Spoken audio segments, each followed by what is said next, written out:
Hey everyone, hope you guys are enjoying Monster Hunter Rise Sunbreak in whichever platform you're choosing to play it on.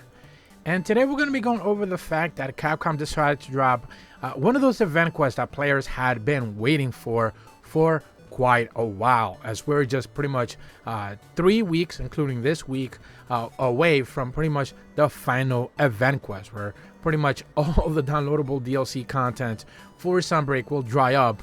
And there's a couple of quests we knew based off of the leaks as the bonus update went live, that some of these quests were gonna be extremely interesting. And this week, boy, did we get a really good pairing. We're just gonna be talking about probably one of the best quests that we have seen in the game so far. But still, if you don't necessarily know how to get your hands on any sort of event quest or downloadable item packs, all you need to do is make your way down to the Steelworks, speak to their courier cat, go all the way down to the add-ons options, and claim anything that's labeled in white. You can also do this in Elgato, and claim any event quest, any downloadable item packs, which there have been plenty of already, and anything else you need to get your hands on.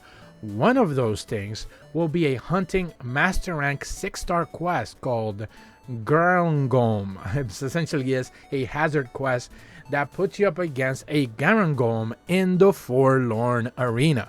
Now, I shouldn't have to tell you that Garangom is probably one of the least popular of the trio that we got pretty much for Sunbreak. However, it's still a fun fight.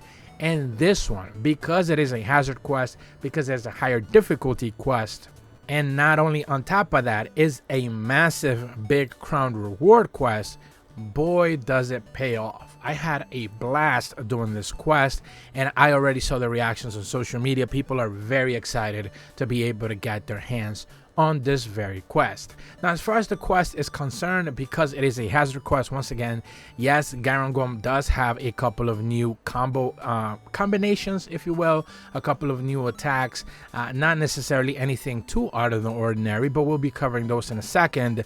On top of that, of course, it has higher damage, it has one hit KO potential, we'll be talking about that one in a second.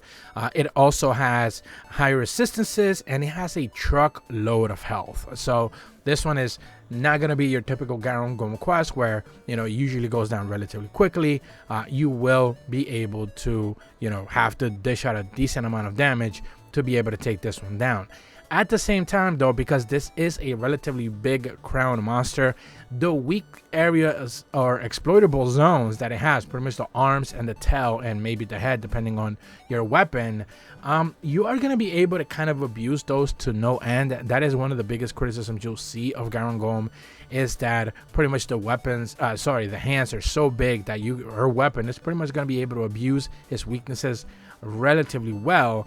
And that is a big advantage you have here. One of the things you're going to notice is that as far as the fight is concerned, it loves to power up its elemental arms. So there's almost no time whatsoever that it doesn't have its arms powered up. Almost at all times it will have them powered up. And if it doesn't, it will just quickly shout, re-power up again, and just be ready to go. Even if you knock it down and they go back to normal or something along those lines, you'll quickly notice that it does that. Another thing you're also going to notice is that it likes to do this double swipe type of attack, where it does kind of like, it extends one of its arms out, it does kind of like a swipe outside, kind of like its body swings all the way around, it stops and then instantly turns around and it does it again.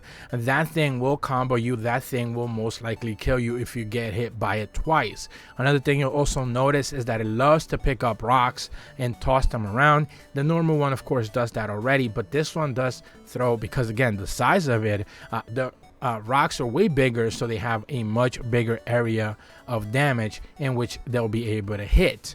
However, one of the things that you can certainly abuse is the fact that it does have a relatively low stagger form, so you can stagger it relatively easy. You can mount it pretty easily as well. You'll also notice that you can paralyze it relatively easily. It can be poisoned, so pretty much all the effects that you would typically expect, you can go ahead and take advantage of that. You can drop traps on it, so it'll be accessible to those.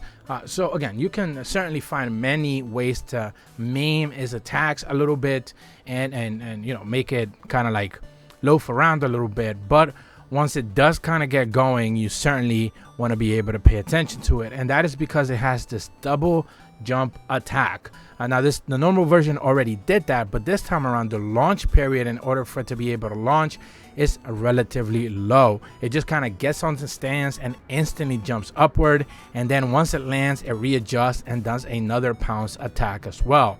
At the same time, it also has a charge attack. Now maybe in the original version it does have that, but I've not seen it before, where it essentially puts its head down and it begins to truck itself pretty much directly forward. If that does hit you, that'll probably take 80-90% of your health, and any other clip or anything along those lines will most likely end up killing you. But of course, the more dangerous combination that it does have is that a 4-dimension kind of double jump. There's two versions of it. One, it'll do the fire kind of pounce. It'll quickly jump, land on the pounce with the fire, then it'll jump again and pound with, it's kind of like the water leafy arm or whatever, so it does water damage. And then it will do one where it has both hands, so it kind of like chops down directly onto the ground and kind of like just stomps directly underneath it. It does kind of like a spread, kind of like it spreads its arms up a little bit, and it would just land on his body. At the same time, it also has a big clap type of attack.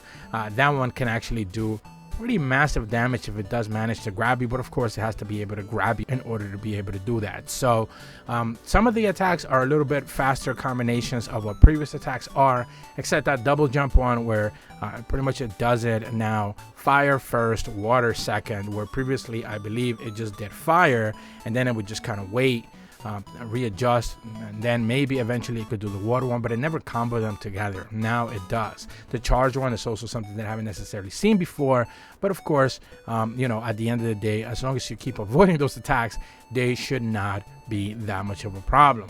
Now at the same time, once you finish the quest and you had a lot of fun, melding bloods will be available to you through the quest. That's not really the best rewards, but you know, it's better than nothing.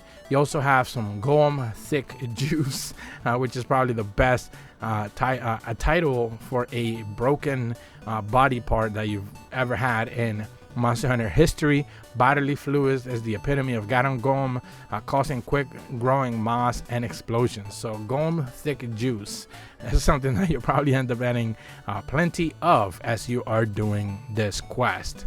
I certainly had a lot of fun with it. It was one of the best ones that we have seen so far, and next week I expect Luna Garen to get the same treatment. That is one of the quests that we are expecting, so most likely they're saving that final week for the best hazard quest in the game, and I'm sure that one is gonna be a nightmare.